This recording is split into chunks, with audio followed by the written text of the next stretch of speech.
It's Kate the Great, Kate the Conqueror, doing whatever to get through obstacles. She got a pocket full of love, some faith in a hug, and a little bit more than an ounce of dope. Kate the Great, Kate the Conqueror, doing whatever to get through obstacles. Hi everybody. Hello. How's it going? Hello, my lovely people. Thank you for always tuning in with me. Thank you for always watching me. Thank you for watching me. I love you all. I love y'all. I love y'all. Today I'm gonna talk about HBCU life, how it's influenced me, shaped me as a person, and just the beauty of HBCU life and my experience.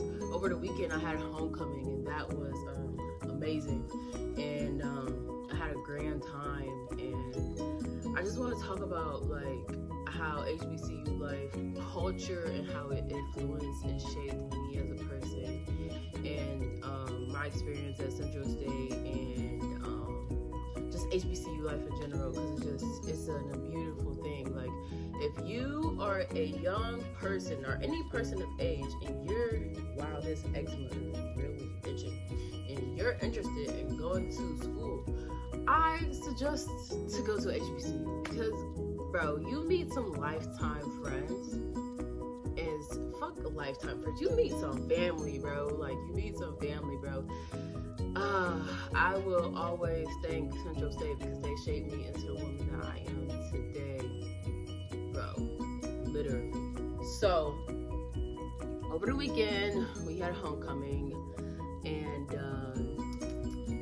homecoming got turned into virtual once again, and you know, students being students and people being people, there were still events outside of the virtualness that was occurring. So I went down and I traveled to go spend my weekend there, and it was amazing. Like, there were still people throwing events, and then there was still people, like, you seen some people you ain't seen in a while, and it was great. It was just great seeing everybody. Like, you know, it's just like when you get together at the family reunion kind of thing. It was an amazing experience, man. I miss seeing people. I miss seeing everybody, and just like when you get together, you get that immaculate feeling of familyness and togetherness within HBCU culture. It's something immaculate. I graduated last year, 2020, virtually. But on Sunday, I had the honor of walking across the stage, and that was like an immaculate feeling. I'm glad that my class and the class of this year, 2021, was able to have that feeling of walking across the stage. Most definitely well deserved, because Miss Roro, she like she prevented that from happening for us, and we weren't able to feel that feeling. But Sunday, it happened. We walked across the stage and we had our ceremony. It was beautiful because we fought for that, and that was an amazing experience. And I'm just ever so blessed to be part of a community of people who actually like don't stop fighting for things. And man, that was just like an amazing experience. Central State has shaped me into the woman I am today, because it has shown me that I am fearless of this world. You make something happen out of nothing. Like at Central State, you feel like you have, like, when you're so stuck in that world of like in the small community of world of like, oh yeah, I'm just like working on my education and stuff like that, and you know, like I have like nothing to literally feed off of. But once you're around those people, you make something happen out of nothing. Like, oh, you got rice, oh yeah, you got corn, oh yeah, you got chicken, okay, we're about to make a potluck, because we can make nothing out of something. And so that's what Central State evidently taught me, to like grind when there's like nothing there, make something out of nothing. And I just will forever appreciate them for that. When I first came to Central, it was 2016. I came there like straight after high school. I was like, I was 18. I had just turned 18 before the summer ended, and I was there out of like, I want to get out of Cleveland. Like, I have to get out of Cleveland. I want to see something new, and yeah, so I wanted to go to HBCU because because I was binge watching A Different World, of course. And did you know that A Different World was based off of Central State University, actually? We used to have our communications building used to be named after Bill Cosby before all the allegations happened, actually. And then once all the allegations started, they're like, we're gonna take that name away, and this is gonna be the comm building because we don't want our building to be named after Bill Cosby. So. But yeah, nevertheless, so I was binge watching A Different World, and I was like, I want to go to HBCU. I have to go to HBCU.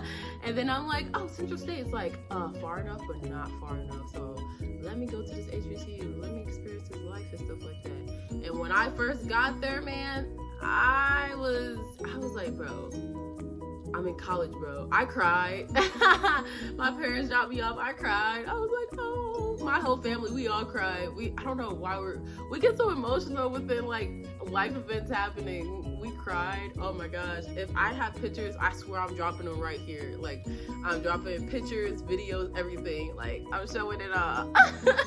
Yeah, so dropped me off, and I was like, oh, I'm in college and stuff like that. Man, so my freshman and sophomore year, I ran track for Central State. Then I stopped. Just a whole bunch of stuff. To be honest, I was being bullied on the track team, and bro, I was like, I'm not about to keep on being on this team. I'm telling my coaches that I'm getting bullied. They talking about some other stuff and and yeah, it was like, I felt like it was like distance runners against sprinters.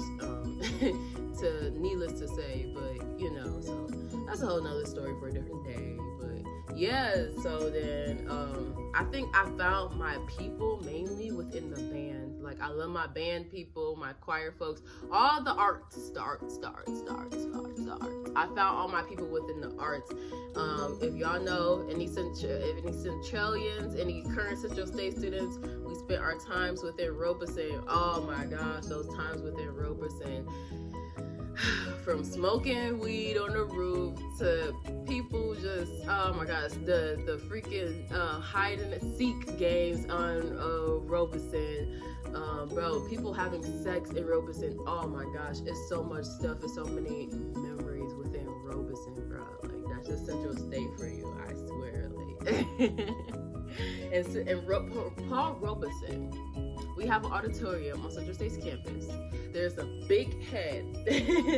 But when people first see it, they be like, Martin Luther King? Y'all got a big head of Martin Luther King in front of your Paul Robeson? It's like, no, this is Paul Robeson. His face is way more wider, you know? And so, there's this big, I'm gonna put a picture right here. So there's like this big head of Paul Robeson right in front of our auditorium. And Paul Robeson he was an athlete. I feel like he was he was a lawyer. He was he did a lot. He was like for social justice and stuff like that. And they decided to name he was a singer also.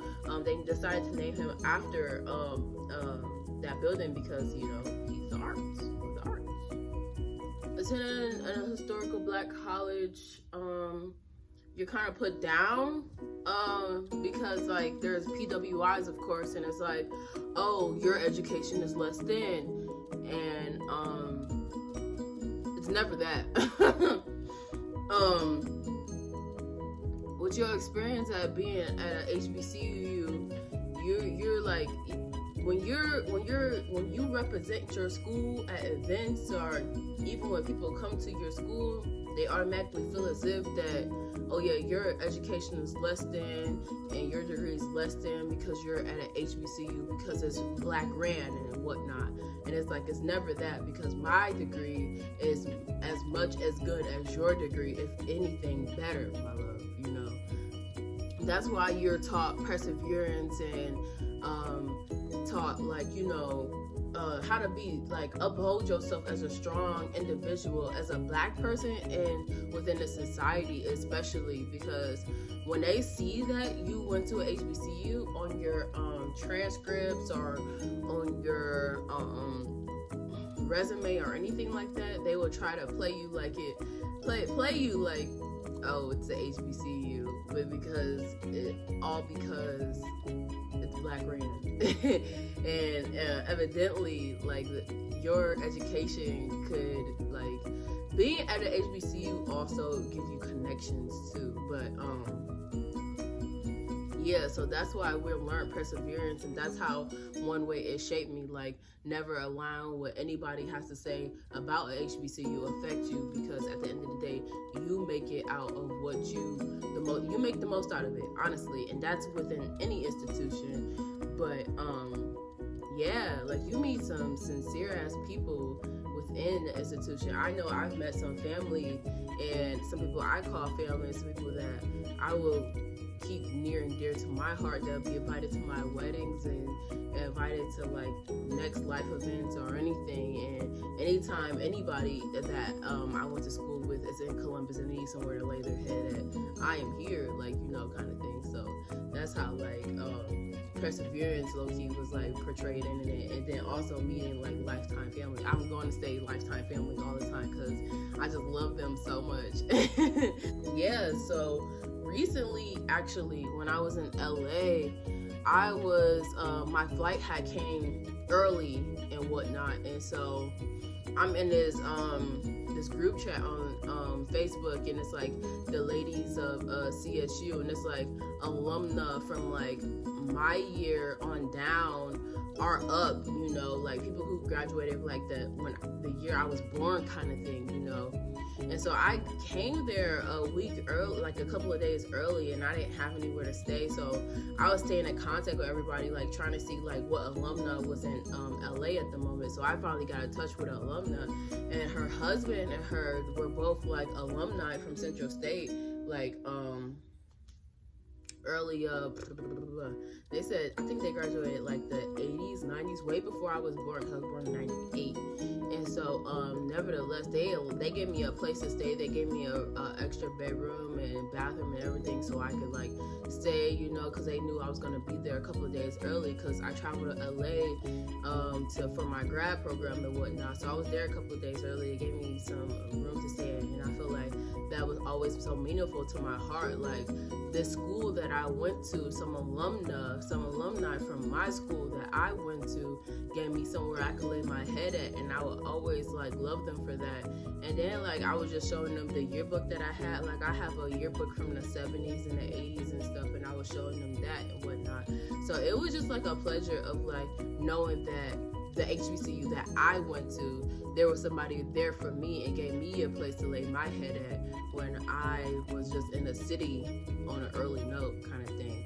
And it runs back to like, that's why like Central State, like it evidently becomes your family. Like these are the people that become your family, and that's just so precious to me, you know. So that's why I love Central State forever. The connections, the people that you meet.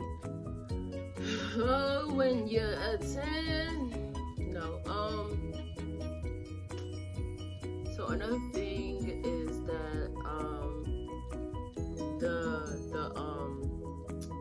the traditions within the band and the royal courts.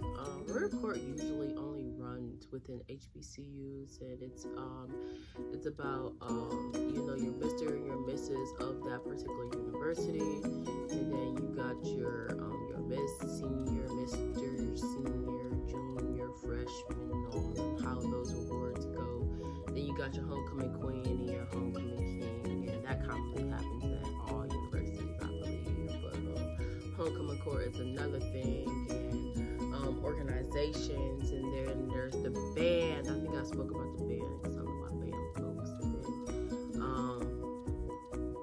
yeah, there's sports, and then you got long going like classics that happen. HBCU classic is a beautiful thing. That's way stirring in within tradition, and you meet people, you meet alumni from like so many different people. Then you can't forget about your Greeks. You got your Divine Nine, and I know in universities like PWIs, they have like other Greeks outside of Divine Nine. And then typically on I know Central State campus, they have like band, sororities, fraternities also. yeah, there's like other Greeks and stuff, and then you got your step shows, and you know, it's just all of the culture. It's the culture, it's the people. It's like, it's amazing to be surrounded by Black people and having a common goal of wanting to get an education and wanting to be better than where you come from. People that go to HBCUs come from different cities and hard knock life just to come get fed an education so they can better themselves, and then be that like person in their hood to like be like, whoa, this person went and got a degree and it's possible and it's capable, you know. And I know for myself, I ain't really come from the hood. I came from the west side of Cleveland, but it would still be able to be that like symbol, that role model for my siblings and people in like the younger kids in my life, and for them to see like, wow, like she came from Cleveland, she got a degree, you know, kind of thing. And so it's like, it's possible to go out here and see the world and see where your degree takes you, kind of thing. So yeah, it's like you come from you meet people from different backgrounds, impoverished places, and then you know, and you meet them at an HBCU. There's people who have been homeless and got degrees and been at Central State and like become CEOs, come in homeless and leave out CEOs. Like, come on now. What you make out of that piece of paper that you get, especially at an HBCU, it will take you so freaking far. And you know, it's like Black folks want to see Black folks do great, you know, kind of thing. So, and it's so extraordinary. The experience is so extraordinary, from the people, from the food, from everything. You get your fried chicken Wednesdays, your fish Fridays, and you know, stuff like that. And even when the university be having you fucked up, it still be like the people at the end of the day. Like, this is where I met family. This is where I met love of my lives. And you know how many Central State marriages we've seen. Like, it's a beautiful thing. It's amazing. I'll conclude by saying that I'm not shitting on anybody's experience of where you went to college to, or how you got your education and shit. Even if you went about to go get your education, if you didn't, you didn't. If you did, you did. That doesn't make you less of a person if you went to go get an education. If you didn't go to get an education, it's all about how you treat people at the end of the day and who you are as a person. Saying like about how my experience affected me and how it impacted me as a woman, and how like I like being able to see that within like my visit of going to my HBCU over the weekend of homecoming, and just being able to finally walk across the stage. So yeah, it's Kate the Great. Shit, if you want to go to school or if you want to experience an HBCU, I say go experience it. Go check one out. Go visit one. Go shit. If you're ever in Southern Ohio, go visit Central State University. It's a pretty cool, dope ass school, and we're right across the street from our sister school. Central State originally came from Wilberforce University, but nevertheless, you know, for God, for Central, for State. Don't let anybody tell you that you're less than because you want to go get an education at a certain institution. And peace out. Go share this with a Centralian. Go share it with somebody who you know who went to Central State or who's interested in going to Central State. It's Kate the Great, Kate the Conqueror, doing whatever to get through obstacles. She got a pocket full of love, some faith in a hug, and a little bit more than an ounce.